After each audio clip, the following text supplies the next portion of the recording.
Hi friends, today I'm going to show you how I take this oil painting, which is on a canvas board, and mount it onto another board so that it will create more of an expansive open appearance when the painting is actually framed. When I originally painted this oil painting, I did have a reference photo. This was a commissioned painting, and the composition is really tight around the edges of the dog's face. So I'm going to show you how I mount it onto this board. And first I'm going to remove the painting from the frame.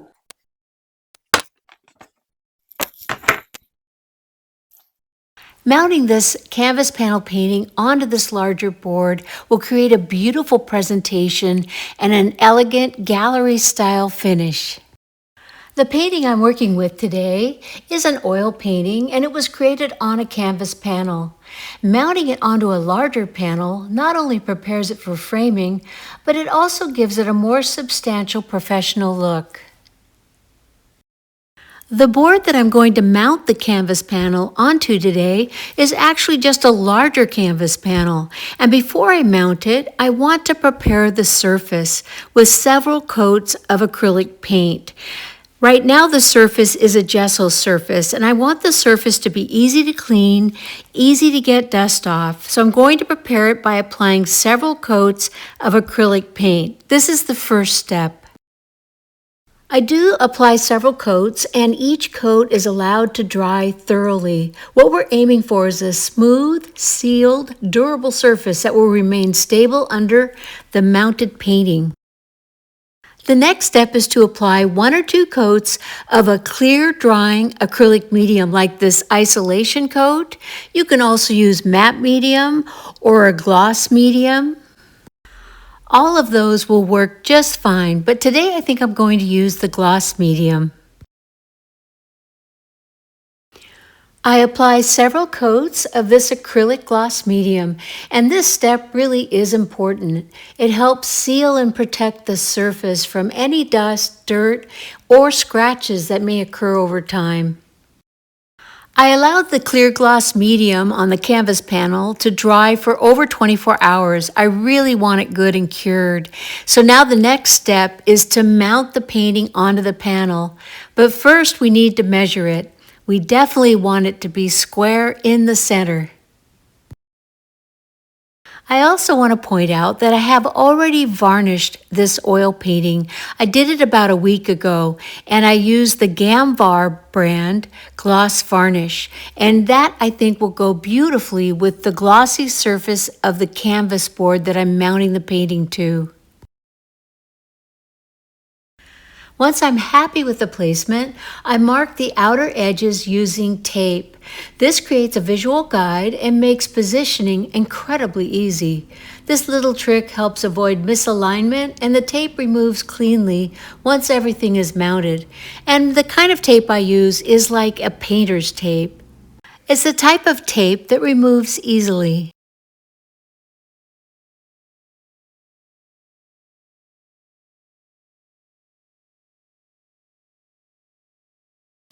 I realized that my roll of tape was at the very end, so I used what little bits I had and grabbed another roll of tape.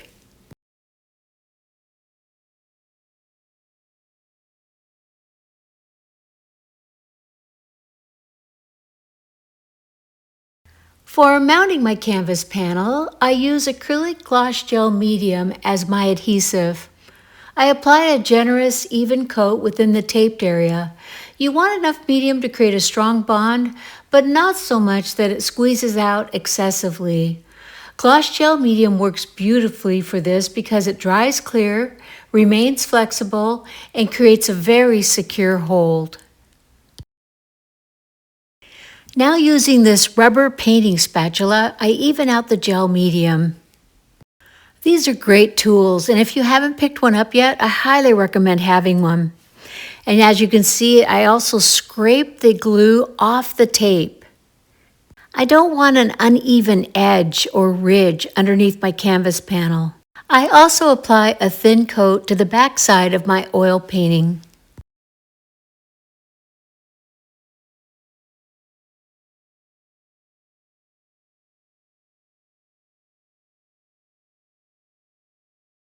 Now comes the satisfying part. I carefully position the painting panel inside the taped guides and gently press it into place.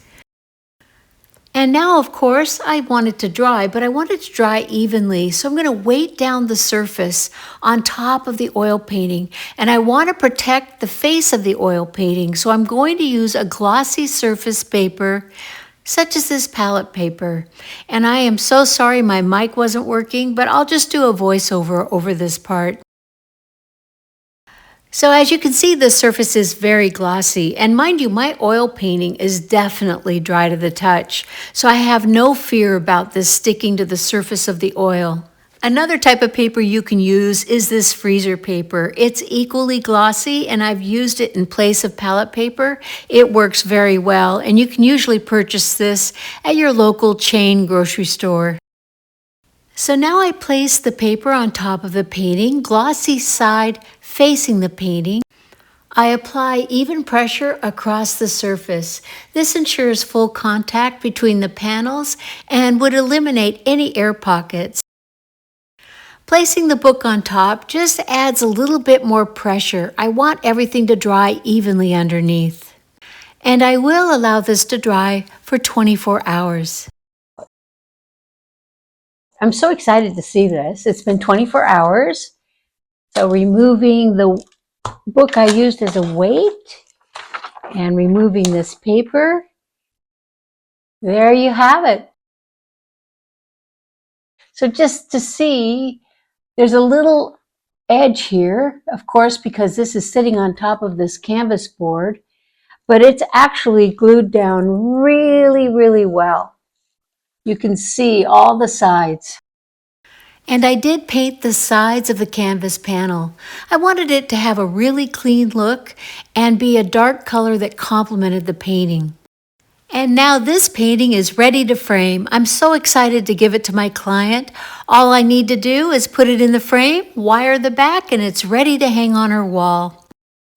I hope you enjoyed this video today, and I want to say thank you so much for watching. Bye!